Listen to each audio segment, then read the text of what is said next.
Hello friends, welcome back கேபே ஸ்டோ channel நண்பர்களே. இன்றைக்கி இந்த வீடியோவில் ஒரு முக்கியமான ஜோதிட தாள்களையும் ஒரு இன்ட்ரெஸ்டான ஆன்மீக பரிகாரத்தையும் இந்த வீடியோவில் அதிரடியாக ரிஷப ராசிக்காரங்களுக்கு பார்க்க போகிறோம். ஸோ ரிஷப ராசிக்காரங்க யாராக இருந்தாலும் இந்த ஒரு வீடியோவை ஸ்கிப் பண்ணாமல் ஃபுல்லாக பாருங்கள். அப்போ தான் நான் என்ன சொல்ல வரேன் அப்படிங்கிறத நீங்கள் தெளிவாக உங்கள் ராசிக்கு தெரிஞ்சு பயன்பெற முடியும். ஸோ இப்போ ஜூலை மாதமானது சும்மா சூப்பராக நடந்துகிட்ருக்கு. இந்த ஜூலை மாதத்தில் ஏகப்பட்ட முக்கியமான நாட்கள் வர இருக்குது. அதில் ஒரு ஒன் ஆஃப் த முக்கியமான நாள் இப்போது வரப்போகுது. அது என்றைக்குன்னா ஜூலையுடைய 14ஆம் நாள். அன்றைக்கி தான் தமிழ் மாதம் ஆணியுடைய கடைசி 30ஆம் நாள். கிழமை அன்றைக்கி பார்த்திங்கன்னு வச்சுக்கோங்களேன், நிறைஞ்ச செவ்வாய்க்கிழமை. இந்த நாள் ஒரு சாதாரண நாள் கிடையாது. மிக மிக மிக ஒரு புனிதமான நாள். இந்த நாள் அப்படி என்ன புனிதமான நாள் அப்படின்னு கேட்குறீங்களா? இந்த நாளில் பார்த்திங்கன்னு வச்சுக்கோங்களேன், அமாவாசை திதியானது வருது. வரக்கூடிய அமாவாசை சாதாரண அமாவாசை கிடையாது. ஆணியில் செவ்வாய்க்கிழமை வரக்கூடிய ரொம்ப ஸ்பெஷலான செவ்வாய் அமாவாசை. இந்த அமாவாசையை முன்னிட்டு இந்த அமாவாசையில் செவ்வாயுடைய ஆதிக்கம் அதிகமாக இருக்குது. ஏன்னா செவ்வாய்க்கிழமை வருதில்ல, அப்போ செவ்வாயுடைய ஆதிக்கம் அதிகமாக இருக்குது. ஸோ அதனால் இந்த அமாவாசையில் கிரக சேர்க்கைகள், கிரக மாற்றங்கள் இதெல்லாம் வைத்து ஒவ்வொரு ராசிக்காரங்களுக்கும் அடுத்த அமாவாசையில் முன்னோர்கள் அருளால் என்ன நடக்குங்கிறது குறிப்பிடப்படுது. அதில் ரிஷப ராசிக்காரங்களுக்கு என்ன நடக்கும் அப்படிங்கிறது இந்த வீடியோவில் சொல்ல போகிறேன். ஸோ ரிஷப ராசிக்காரங்களாக இருந்தீங்கன்னா இந்த ஒரு வீடியோவை ஸ்கிப் பண்ணாமல் பாருங்கள். உங்கள் ராசியை சேர்ந்தவர்களுக்கு என்ன பலன் கிடைக்கும் அப்படிங்கிறத தெளிவாக இந்த வீடியோவில் நான் சொல்கிறது தெரிஞ்சு இதற்கேற்ப நடந்து பலன் பெறுங்க. அதோடு இது சாதாரண நாள் கிடையாதுங்கிறதுனால இந்த நாளில் என்ன பரிகாரம் செய்தால் அதிர்ஷ்டமும் உங்களுக்கு கிடைக்கும் அப்படிங்கிறத சொல்கிறேன். அதையும் இந்த வீடியோவில் தெரிஞ்சுக்குங்க. ஸோ வீடியோ ரொம்பவே யூஸ்ஃபுல்லாக ரொம்பவே இன்ட்ரெஸ்டாக இருக்கும். ஸோ கண்டிப்பாக வீடியோவை ஸ்கிப் பண்ணாமல் பாருங்கள். சரி, இப்போ உங்களுக்கு பலன்களை ஃபஸ்ட்டு பார்க்கலாம். அதுக்கப்புறமேட்டு உங்களுக்கு பரிகாரம் பார்க்கலாம். ஸோ ரிஷப ராசிக்காரங்களுக்கு ஆணி மாத அமாவாசை பலன்கள் பார்க்கலாமா? வாங்க. பிரபவ வருடம் ஆணி மாத இந்த அமாவாசையில் கிரக நிலைகளை ஆராய்ந்து பார்க்கும் பொழுது அமாவாசை இறுதியில் உங்கள் ராசிநாதன் சுக்கிரன் உச்சம் பெற்ற குருவோடு கூடி சகாயஸ்தானத்தில் சஞ்சரிக்கிறார். எனவே உடன் பிறப்புகள் வழியில் உங்களுக்கு உதவிகள் கிடைக்கும். அதனால் உதவிகள் வேணும்னா உடன் பிறப்புகள் வகையில் முயற்சி பண்ணுங்கள். அதுக்கப்புறமா பொருளாதார பற்றாக்குறை அகலும். அது மட்டும் இல்லாமல் இனிமேல் நீங்கள் செய்யக்கூடிய புது முயற்சிகள் இந்த அமாவாசையில் வெற்றி கிடைக்கும். சென்ற மாதத்தில் நிறைவடையாத சில காரியங்கள் இந்த அமாவாசை தொடக்கத்தில் இருந்தே படிப்படியாக நடைபெற தொடங்கும். அந்த மாதிரி பல அதிசயங்கள் இந்த அமாவாசையில் உங்கள் ராசிக்கு நடக்கும். அதுக்கப்புறம் உத்தியோகத்தில் இருக்கக்கூடிய உங்களுக்கு கூட சம்பள உயர்வோடு கூடிய வேலைக்காக செய்த முயற்சியும் கைகூடும். ஸோ சம்பளத்துக்காக பார்த்திங்கன்னு வச்சுக்கோங்களேன், நீங்கள் அதிக முயற்சி பண்ணுங்கள். அது மட்டும் இல்லாமல் உங்களுக்கு நீண்ட நாட்களாக எதிர்பார்த்து காத்திருந்த சுபகாரியம் கூட இந்த அமாவாசையில் முடிவடையும். அதனால் சுபகாரியத்துக்காகவும் முயற்சி பண்ணுங்கள். உத்தியோகத்தில் சம்பள உயர்வோடு கூடிய வேலைக்காகவும் முயற்சி செய்திங்கன்னா கைகூடும். அப்புறம் நீண்ட நாட்களாக பிள்ளைகளுக்கு எதிர்பார்த்த சுபகாரியமும் இப்போ முயற்சி பண்ணிங்கன்னா கைகூடும். இந்த மாதிரி நிறைய கைகூடுவதற்கு இந்த அமாவாசையில் கிரகங்கள் உங்களுக்கு சாதகமாக அமைஞ்சிருக்கு. அதனால் இந்த சாதகமான பலனை பயன்படுத்திக்கோங்க. இதை தொடர்ந்து இப்போ ஆணி அமாவாசையில் கரெக்டாக ரிஷபராசிக்கு செவ்வாய் வராரு. அதுவும் உங்கள் ராசிக்குள்ளேயே இப்போ வராரு. உங்கள் ராசிக்கு 7, 12 ஆகிய இடங்களுக்கு அதிபதியானவர் செவ்வாய். அவர் இப்போ உங்கள் ராசியில் சஞ்சரிக்கும் போது விரயங்கள் உங்கள் ராசிக்கு இந்த அமாவாசையிலேருந்து அதிகரிக்கும்.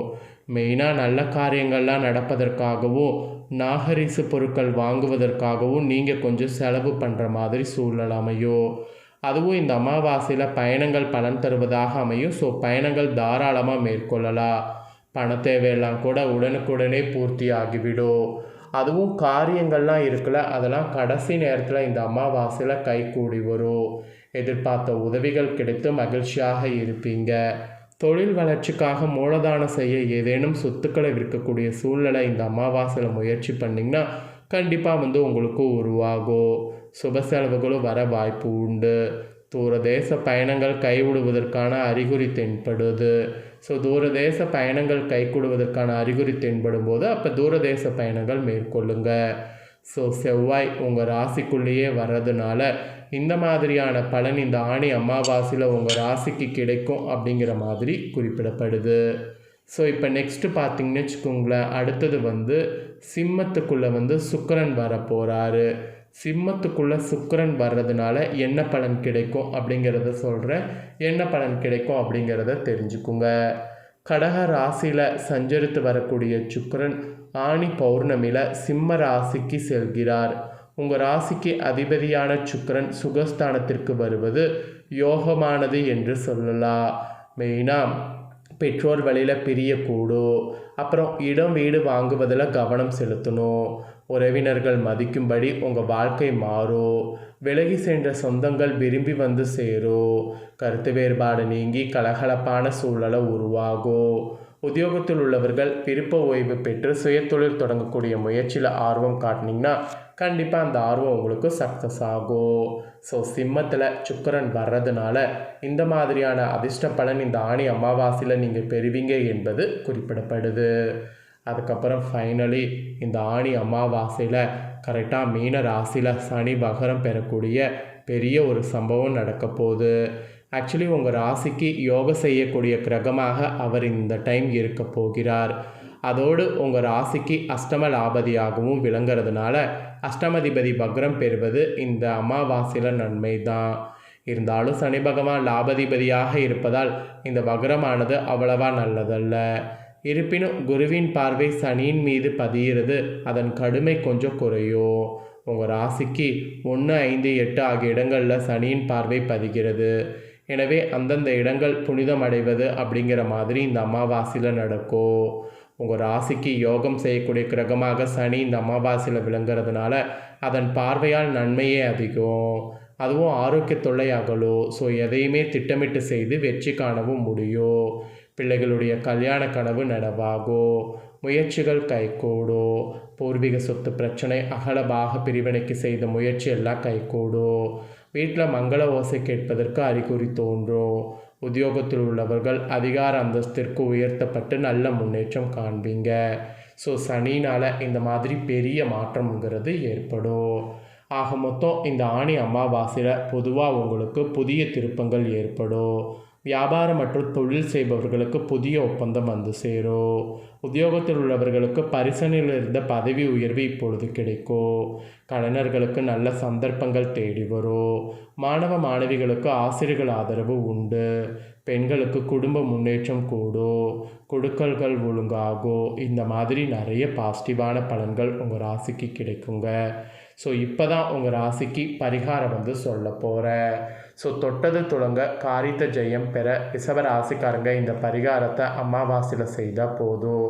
ஜென்ம பாவமும் நீங்கும், உங்களுக்கு ஜென்ம கஷ்டமும் நீங்கும். சரி வாங்க என்ன பரிகாரம் செய்யணும் அப்படிங்கிறத பார்க்கலாம். ஸோ ஜென்ம பாவங்கள் நீங்குவதற்கு காகத்திற்கு பார்த்திங்கன்னு வச்சுங்களேன், இந்த அமாவாசையில் எள்ளை தூள் செய்து அதில் ஏதாவது இனிப்பை சேர்த்து அதை உருண்டையாக்கி எள்ளுருண்டையாக தானம் தர வேண்டும். இதை நீங்கள் இந்த அமாவாசையில் செய்தீங்கன்னா முன்னோர்கள் உங்களோட தேவைகளை புரிந்து கொண்டு உதவி செய்வார்கள் என்பது நம்பிக்கையாக சொல்லப்படுது. இந்த மாதிரி அமாவாசை தினத்தில் காலையில் எந்திரிச்சு இதை நீங்கள் செய்தீங்கன்னாவே போதும். ஒருவேளை உங்களுக்கு இந்த மாதிரி செய்ய தெரியலனா கடையில் வாங்கியாவது இந்த நாளில் தானம் செய்யுங்க. அந்த மாதிரி செய்தீங்கன்னா நிச்சயம் உங்களுக்கு பார்த்திங்கன்னு வச்சுக்கோங்களேன் ஜென்ம பாவம் நீங்கும். ஏன்னா இந்த ஆணி அமாவாசையில் நம்ம புதிதாக ஒரு காரியம் தொடங்கினால் அது 100% வெற்றி என்று சொல்லப்படும். அதே சமயம் சில பரிகாரங்களை இந்த நாளில் செய்வதன் மூலம் உங்கள் ஜென்ம பாவம் நீங்கும், கடன் பிரச்சனை நீங்கும். அதுக்காக தான் இந்த பரிகாரம் செய்யணும் அப்படிங்கிறத சொல்கிறேன். காகத்துக்கு எள்ளு தூளை செய்து அதில் இனிப்பு ஏதாவது சேர்த்து எள்ளுருண்டை மாதிரி ரெடி பண்ணி அதை தானம் மாதிரி கொடுக்கணும்.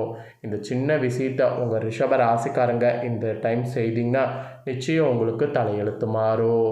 ஸோ இதுதான் உங்களுக்கு பரிகாரம். ஸோ பரிகாரமும் உங்களுக்கு தெளிவாக ஷேர் பண்ணிட்டேன். தெரிஞ்சிருப்பீங்க. தெரிஞ்சதுக்கேற்ப நடந்து பயன்பெறுங்க. இதை உங்கள் ஃப்ரெண்ட்ஸ் ஃபேமிலிக்கும் லைக் பண்ணி ஷேர் பண்ணுங்கள். அவங்களும் பார்த்து பயன்பெறட்டும். இதே போல் புதிய தகவல்களை தெரிந்து கொள்ள மறக்காமல் நம்ம சேனலை சப்ஸ்கிரைப் பண்ணுங்கள். கூட பெல் பண்ண ப்ரெஸ் பண்ணுங்கள். அதை நீங்கள் பண்ணிட்டீங்கன்னா இனி நான் போகிற மற்ற அப்டேட்டான எல்லா வீடியோஸும் உடனுக்குடனே தெரிந்து கொள்ளலாம். ஸோ மறக்காமல் பண்ணுங்கள். நெக்ஸ்ட் இதே போல் சுவாரஸ்யமாக வேறொரு புதிய வீடியோவில் உங்களை சந்திக்கிறேன். நன்றி, வணக்கம்.